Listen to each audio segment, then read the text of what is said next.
Q6 news కి స్వాగతం. Bulletin ముందుగా హెడ్లైన్స్ చూద్దాం. వర్షాల వల్ల పంటలు నష్టపోయిన రైతుల పొలాలను సందర్శించిన మంత్రి. రైతులను ఆదుకుంటామని హామీ ఇచ్చిన సీతక్క. మహాత్మా గాంధీ విగ్రహాన్ని ఆవిష్కరించిన విద్యార్థులకు అందుతున్న మధ్యాహ్న భోజనాన్ని పరిశీలించిన పొన్నం ప్రభాకర్. ఓడిన చోటే గెలవాలనుకున్న మంగళగిరి ప్రజలకు దగ్గరగా ఉండి విజయాన్ని సాధించా మంత్రి నారా లోకేష్. స్పెషల్ స్టేటస్ హామీ ఎక్కడ? విభజన హామీలను అటకెక్కించిన కూటమి ప్రభుత్వం. వైఎస్ షర్మిల ఘాటు విమర్శలు. బీఆర్ఎస్ పార్టీ ఆవిర్భావ రజతోత్సవ బహిరంగ సభ.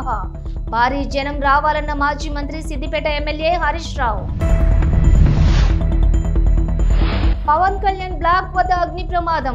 అప్రమత్తమైన అధికారులు విచారణకు ఆదేశించిన హోంమంత్రి వంగలపూడి అనిత. వర్షాల వల్ల పంట నష్టపోయిన రైతుల పొలాలను సందర్శించి వారి కష్టాలను పరిశీలించారు మంత్రి సీతక్క. రైతులకు అండగా నిలిచి తక్షణమే సహాయ చర్యలు తీసుకునేందుకు కట్టుబడి ఉన్నామని తెలిపారు. ప్రభుత్వం పూర్తిగా రైతుల వెంట ఉంటుందని తెలిపారు మంత్రి సీతక్క. ములుగు నియోజకవర్గంలో పెద్ద ఎత్తున పంట నష్టం జరిగింది. మరి రైతుల యొక్క బాధ వర్ణాతీతం. వారిని చూసి వారి పంటలను పరిశీలించి వారిని ఓదార్చి వాళ్లను భరోసా ఇవ్వడం కోసం ఈరోజు గోవిందరాపేట మండలంలోని మరి ఇటు చంద్రుతండ గాని, కర్లపల్లి గాని, లక్ష్మీపురం ఈ ప్రాంతాలను మరి అమృతండ ఈ ప్రాంతాలను ఇప్పుడు మనం సందర్శించడం జరిగింది.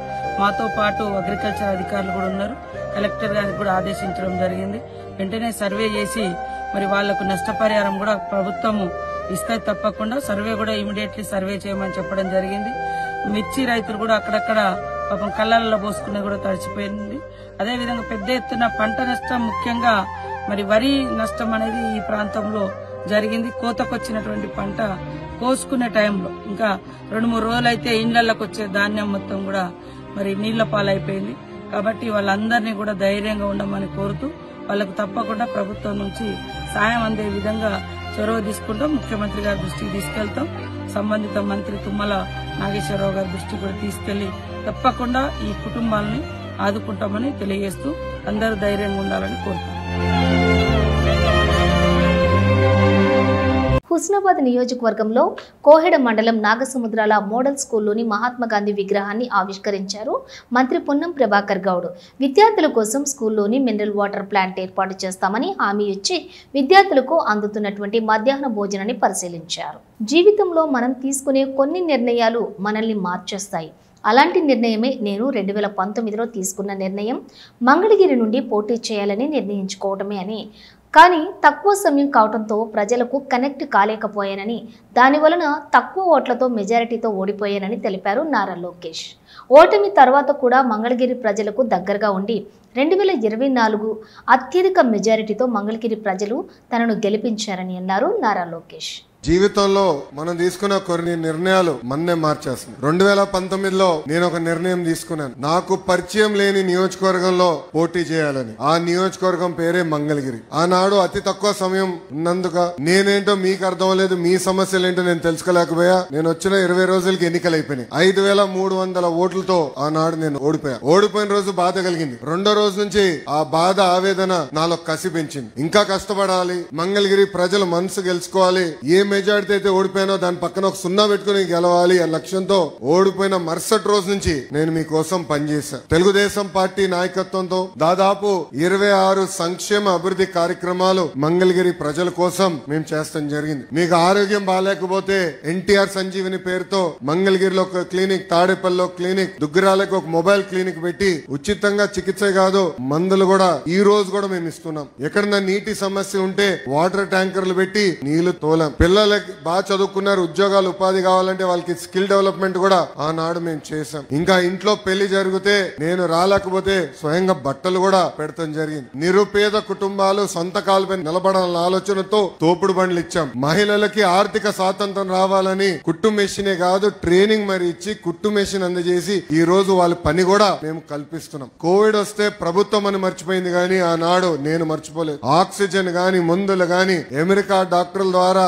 ఆన్లైన్ లో చికిత్స కూడా అందజేశాం, అవసరమైన మందులు ఇచ్చాం. ఇట్లా 26 సంక్షేమ అభివృద్ధి కార్యక్రమాలు మంగళగిరి ప్రజలకి నేను చేశాను. అది మీరు చూసి మొన్న జరిగిన ఎన్నికల్లో అందరికి దిమ్మ తిరిగే విధంగా 91,000 మెజార్టీ నన్ను గెలిపించి మీరు నన్ను శాసనసభకు పంపించారు. ఉమ్మడి ఆంధ్రప్రదేశ్ విడిపోయినప్పుడు ఆంధ్రప్రదేశ్ కు స్పెషల్ స్టేటస్, పోలవరానికి జాతీయ ప్రాజెక్టుగా గుర్తింపుని ఇస్తామని, అలాగే విభజన హామీలతో ఉత్తరాంధ్ర రాయలసీమకు స్పెషల్ ఎకనామీ ప్యాకేజ్ ఇస్తామని హామీలు ఇచ్చి అనంతరం మొండి చేయి చూపుతున్నారని, ఒక్క హామీని కూడా అమలు పరచలేదని అన్నారు APCC chief YS Sharmila Reddy.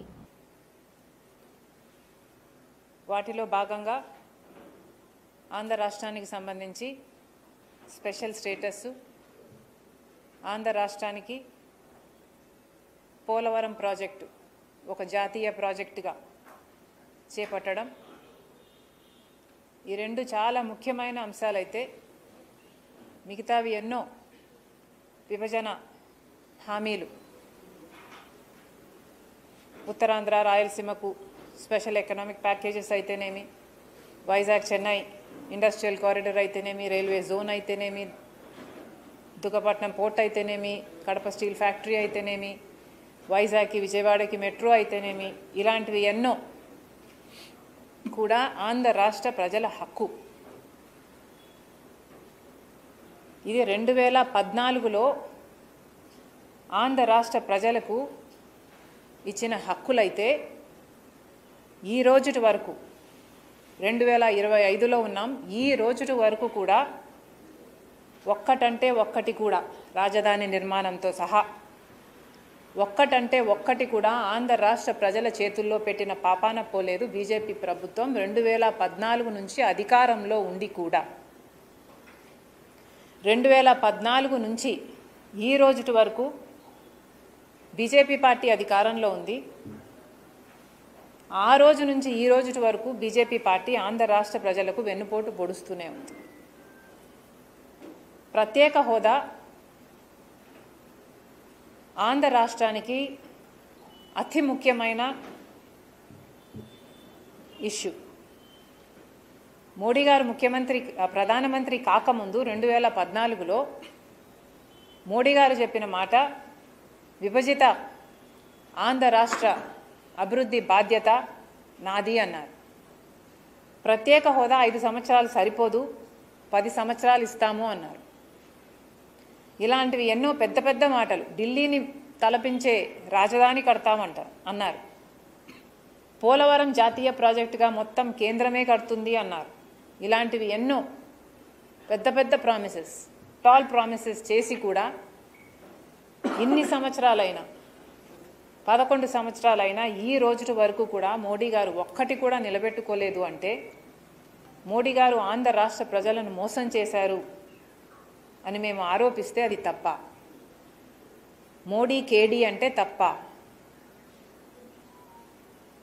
BJP party సమాధానం చెప్పాలి, మోడీ గారు సమాధానం చెప్పాలి, వాళ్లకు మద్దతు ఇస్తున్న చంద్రబాబు గారు, పవన్ కళ్యాణ్ గారు కూడా సమాధానం చెప్పాలి.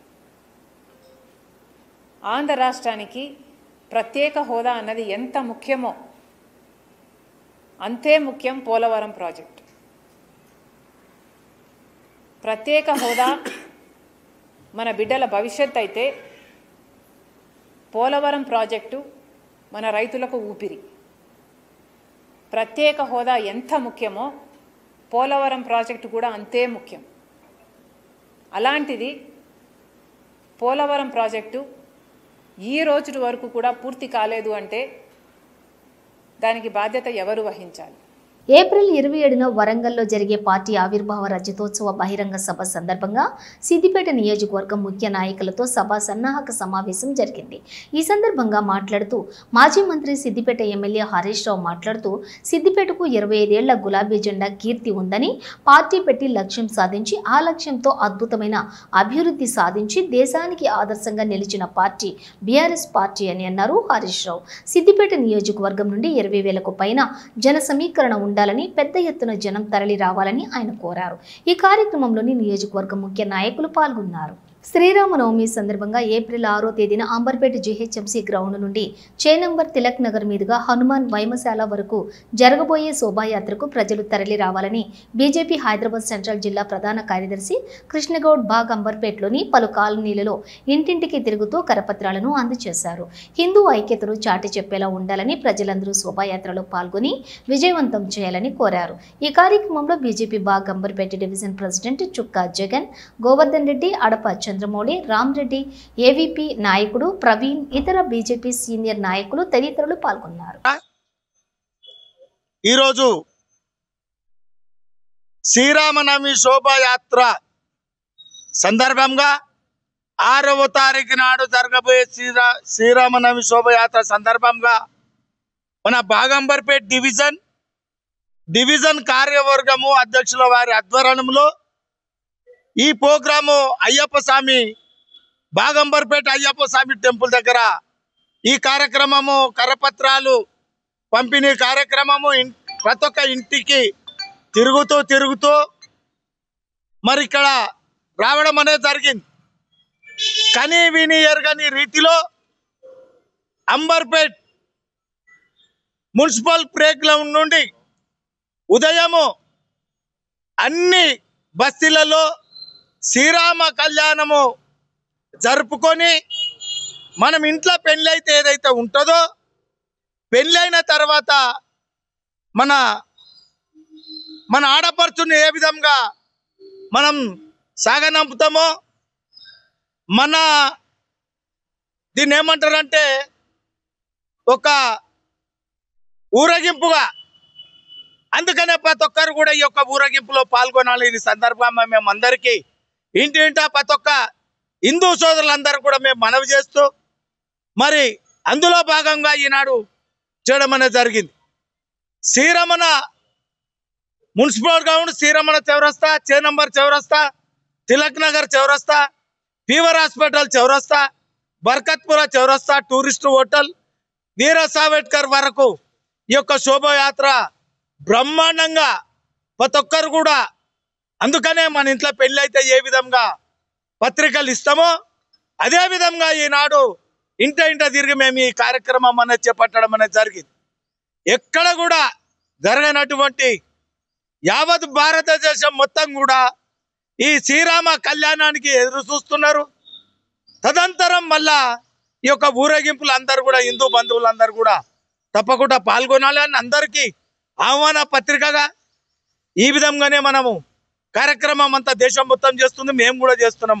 కాబట్టి అందరు కూడా ఈ యొక్క కార్యక్రమం పాల్గొనవలసిందిగా కోరుతూ ప్రార్థిస్తూ మనవి చేస్తూ తప్పకుండా రావాల్సిందిగా మనం చేస్తూ ఈ యొక్క కార్యక్రమంలో అందరూ భాగస్వాములు కావాల్సిందిగా కోరుతున్నాం.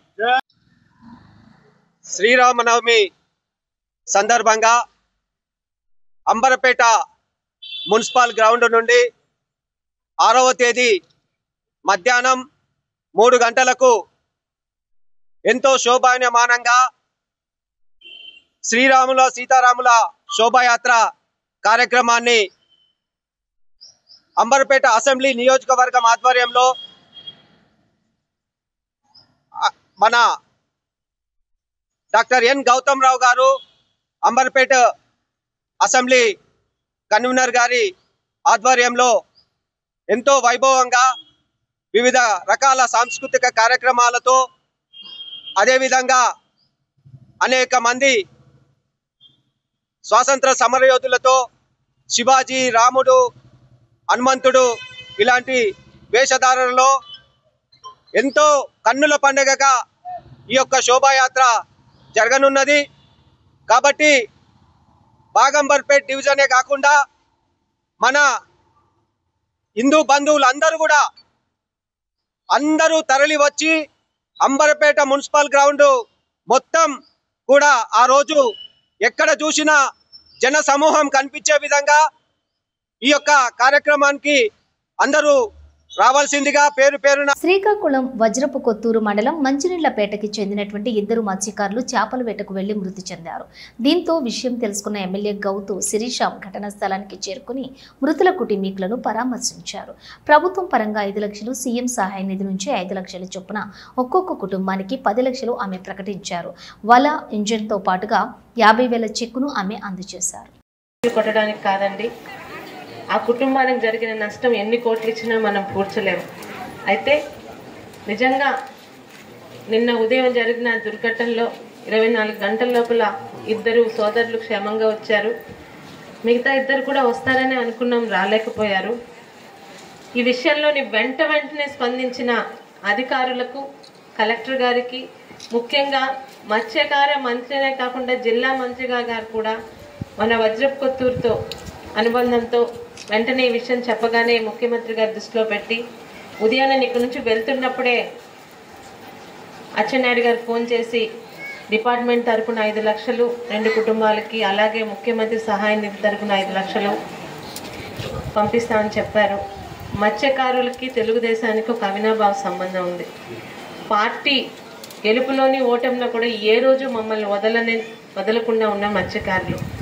ఈరోజు ఈ సంఘటన మాత్రం చాలా దురదృష్టకరమైనప్పటికీ కూడా వెంటనే కనీసం వాళ్ళ బ్రతుకు తెరువుకి ఇబ్బంది కలగకుండా 24 గంటల్లో నష్టపరిహారంతో పాటు వాళ్ళ జీవితానికి ఒక భరోసా కల్పించిన చంద్రబాబు నాయుడు గారికి, అలాగే అచ్చెన్నాయుడు గారికి, మా మత్స్యకార సోదరుల తరఫున ఇక్కడ ఎమ్మెల్యేగా వాళ్ళకి మనస్ఫూర్తిగా ధన్యవాదం తెలుపుకుంటున్నాను. అలాగే సోదరుడు 2 ఆడపిల్లలు ఉన్నారు. ఆ అమ్మాయికి ఏదో ఒక జీవనోపాధి చూపించాల్సిన అవసరం కూడా మన మీద ఉంది. ఆ 2 ఆడపిల్లల్లో పెద్ద పాప చదువుకుంటుందని తెలిసింది. వాళ్ళ తల్లి ఇష్టపడితే ఆ పాపని ఎన్టీఆర్ స్కూల్లోని మనం జాయిన్ చేస్తే మళ్ళీ డిగ్రీ చదివేంత వరకు ఆ బాధ్యతలన్నీ వాళ్ళే చూసుకుంటారు. ఆ తల్లి ఒక్కసారి షాక్ నుంచి బయటపడగానే వాళ్ళ కుటుంబ సభ్యులతో మాట్లాడి అమ్మాయికి ఒక లోన్ కానీ, అలాగే లేదన్నా మన పదవులు ఏమన్నా వచ్చినా అంగన్వాడీ కానీ ఏదన్నా ఏదన్నా పోస్టులు కానీ అమ్మాయికి ఇచ్చే బాధ్యత చేయండి. అలాగే ఆడపిల్ల చదువు బాధ్యత ఎన్టీఆర్ స్కూల్స్తో మాట్లాడి అమ్మాయిని అక్కడ జాయిన్ చేసే బాధ్యత కూడా నేను తీసుకుంటాను. ఎన్ని చేసినా కూడా నష్టం మనం పూడ్చలేము. అయితే మీకు భరోసా, ఒక ఆడపిల్లగా మీరు గెలిపించుకున్న మీ శాసనసభ్యురాలుగా ఏ కష్టాల్లోనైనా మత్స్యకార సోదరులకి తెలుగుదేశం పార్టీ అండదండగా ఉంటుంది. మీరు మమ్మల్ని నమ్మినందుకు మీ మీద కూడా మాకు అదే నమ్మకం ఉంది. మరొక్కసారి సచివాలయంలోని 2వ బ్లాక్ వద్ద అగ్ని ప్రమాదంపై హోంమంత్రి ఆరా తీశారు. ఫైర్ సిబ్బంది అప్రమత్తమై మంటలను ఆర్పినట్లుగా వెల్లడించారు పోలీసు ఉన్నతాధికారులు. బ్యాటరీలు ఉండే ప్రాంతంలోనే ప్రమాదం జరిగినట్లుగా వివరించారు అధికారులు. ప్రమాదానికి గల కారణాలను తేల్చాలని ఆదేశించారు హోంమంత్రి వంగల్పూడి అనిత. కాగా అగ్ని ప్రమాదం డిప్యూటీ సీఎం పవన్ కళ్యాణ్ కేటాయించిన బ్లాక్ లో జరగడంతో మరింత అప్రమత్తమయ్యారు. ఈరోజు సచివాలయం 2nd బ్లాక్ దగ్గర బ్యాటరీస్ ఏదైతే ఉంటాయో ఆ రూమ్లోని ఎర్లీ మార్నింగ్ 6:30 ఆ టైంకి ఫైర్ యాక్సిడెంట్ జరిగింది. ఆ ఫైర్ ఏదైతే స్మోక్, మా ఎస్పీఎఫ్ డిపార్ట్మెంట్ వాళ్ళు స్మోక్ చూసి ఇమీడియట్గా వాళ్ళు కొంతమంది ఎస్పీఎఫ్ స్టాఫ్ ఇక్కడికి వచ్చి ఆ ఫైర్ కంట్రోల్ చేయడానికి ప్రయత్నం చేస్తూనే ఇమీడియట్గా ఫైర్ డిపార్ట్మెంట్ వాళ్ళకి చెప్పడం, వితిన్ 3 minutes ఫైర్ డిపార్ట్మెంట్ వాళ్ళు కూడా ఇక్కడికి రావటం. వాళ్ళు వచ్చిన తర్వాత వితిన్ 5 minutesలో ఓవరాల్గా చెప్పాలంటే ఒక 8 to 10 minutes మధ్యలో ఫైర్ అంతటినీ కూడా కంట్రోల్ చేయడం జరిగింది. ఫర్దర్గా పెద్ద ప్రమాదమే తప్పింది అని అనుకోవాలి. ఎందుకంటే అక్కడ నుంచి కొంత స్మోక్ కూడా పైన ఉన్న ఫ్లోర్లోకి కూడా వెళ్ళటం, అక్కడ కొన్ని ఏసీలు పాట్ అవ్వటం, అదేవిధంగా బ్యాటరీలన్నీ కూడా కొంచెం ధ్వంసం అవడం కూడా జరిగినాయి. అవన్నీ కూడా ఫైర్లో కొంచెం కాలిన దాఖలాలు కూడా కనిపిస్తున్నాయి. ఇమీడియట్గా మొత్తం డిపార్ట్మెంట్ వాళ్ళు, జిఏడి వాళ్ళు, అదేవిధంగా సిఆర్డీఏ వాళ్ళు అందరూ కూడా ఇక్కడికి వచ్చి దాని మీద ఏం జరిగిందని ప్రిలిమినరీ రిపోర్ట్ కూడా ఈరోజు షార్ట్ సర్క్యూట్ వల్ల జరిగిందని ప్రిలిమినరీ రిపోర్ట్ కూడా ఇవ్వడం జరిగింది. అయినప్పటికీ కూడా ఇది పోలీస్ డిపార్ట్మెంట్ వాళ్ళకు కూడా అప్పచెప్పి డిపార్ట్మెంట్ వైజ్గా కూడా దీని మీద క్లియర్ కట్ ఎంక్వైరీ చేయిస్తున్నాం. ఏదైనా ఇది యాక్సిడెంటా, ఇంటెన్షనల్గా ఏదైనా జరిగిందా అన్న కోణంలోని కూడా దేన్ని కూడా చులకనగా తీసుకొని మన లైట్గా తీసుకొని పక్కన పెట్టట్లా ఇమీడియట్గా దాని మీద ప్రతి ఒక్క విషయంలోని కూడా కూలంకషంగా ఎంక్వైరీ చేసి రిపోర్ట్ ఇమ్మని కూడా చెప్తున్నాం. ఇప్పుడు ఫోరెన్సిక్ డిపార్ట్మెంట్ వాళ్ళు కూడా ఇప్పుడు వస్తున్నారు. ఫోరెన్సిక్ వాళ్ళు ఇచ్చిన రిపోర్టు అదేవిధంగా పోలీస్ డిపార్ట్మెంట్ వాళ్ళు ఇచ్చిన రిపోర్టు బేస్ చేసుకొని దాని మీద ఫర్దర్గా చర్యలు అనేది తీసుకుంటాం. ఫర్దర్గా ఇటువంటి ప్రాబ్లం రాకుండా ఇప్పుడే మేము జేడీ వాళ్ళతో కూడా మాట్లాడడం జరిగింది.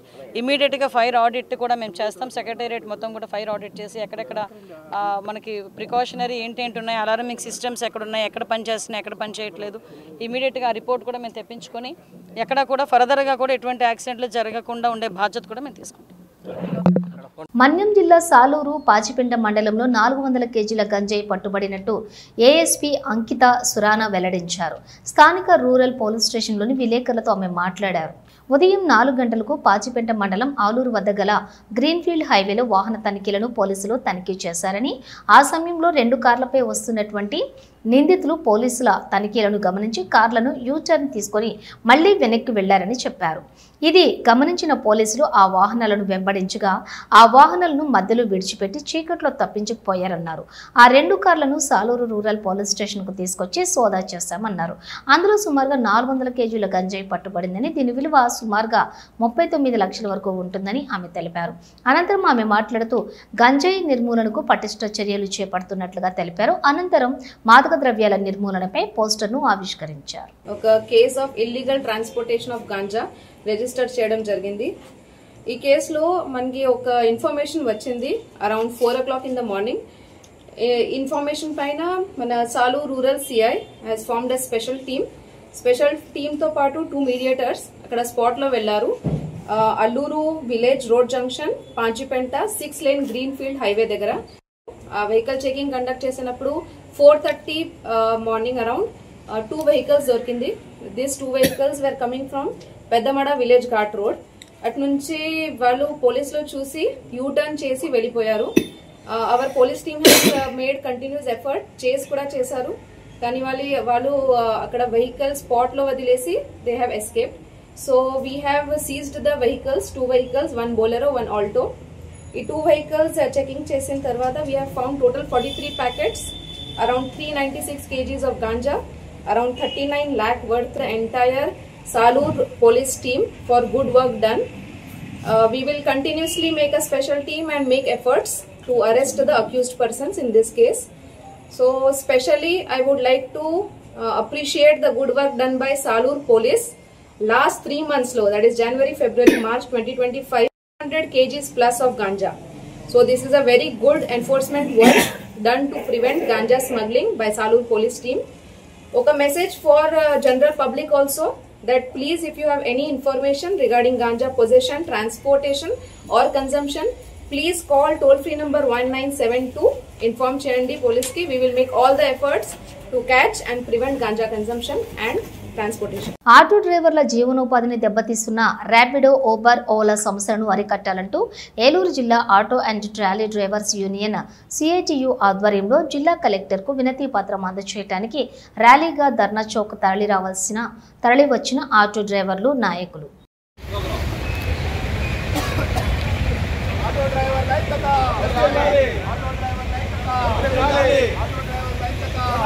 హెచ్సియులో జింకపై దాడి చేసి గాయపరిచాయి కుక్కలు. చెట్లు నరికివేయడంతో హెచ్సియు సౌత్ క్యాంపస్ హాస్టల్ వైపు వచ్చిన జింకపై దాడి చేశాయి కుక్కలు. జింకకు గాయాలు కావడంతో పశువుల ఆసుపత్రికి తరలించారు యూనివర్సిటీ సెక్యూరిటీ సిబ్బంది. అందరికీ నమస్కారం. రేవంత్ రెడ్డి గారు ఏదైతే చెప్పారో 400 ఎకరాలలో యూనివర్సిటీలలో ఎలాంటి వన్యప్రాణులు లేవని చెప్పేసి బెస్ట్ ఎగ్జాంపుల్. డీర్ అనేది కుక్కలు అటాక్ చేయడం వల్ల నేలమట్టం అవడం జరిగింది. చూడండి, యూనివర్సిటీ టీమ్ కూడా, యూనివర్సిటీ సెక్యూరిటీ కూడా దీన్ని రెస్క్యూ చేస్తున్నారు. మనం చూసుకున్నట్లయితే 400 ఎకరాలు ఏదైతే ఉన్నాయో బుల్డౌజ్ చేయడం కారణం వల్ల డీర్లు అనేది చనిపోవడం జరుగుతుంది క్యాంపస్ లో. ఆ 400 ఎకరాల్లో ఉండాల్సిన డీర్స్ స్టూడెంట్స్ ఉన్న ప్లేస్ లోకి రావడం వల్ల క్యాంపస్ లో ఉన్న డాగ్స్ వాటిని అటాక్ చేస్తున్నాయి. దానివల్ల ఈ నేలమట్టం అవడం జరిగింది. డాగ్స్ వాళ్ళు అటాక్ చేయడం జరిగింది. ఇక్కడ బ్లడ్ కూడా బ్లీడ్ అవుతుంది. తెలంగాణ ప్రజల్ని మోసం చేసిన రేవంత్ రెడ్డి చూడు ఎట్లా జరిగిందో. డీర్ మనం డైరెక్ట్ గా విట్నెస్ చేయొచ్చు. డీర్ అనేది అసెంబ్లీ సాక్షిగా ముఖ్యమంత్రి గారికి ఇలాంటి జింకలు కనబడతలేవు. యూనివర్సిటీ ఆఫ్ హైదరాబాద్ లో 400 ఎకరాల ఆ భూమిని బుల్డోజ్ చేయడం కారణంగా ఆ జింకలు ఎక్కడ పోవాలో తెలియక యూనివర్సిటీ విద్యార్థులు ఉండే హాస్టల్ దగ్గర తిరుగుతూ ఉంటే ఆ కుక్కలు అటాక్ అయ్యాయి. బులెటిన్ ముగించే ముందు హెడ్లైన్స్ మరోసారి.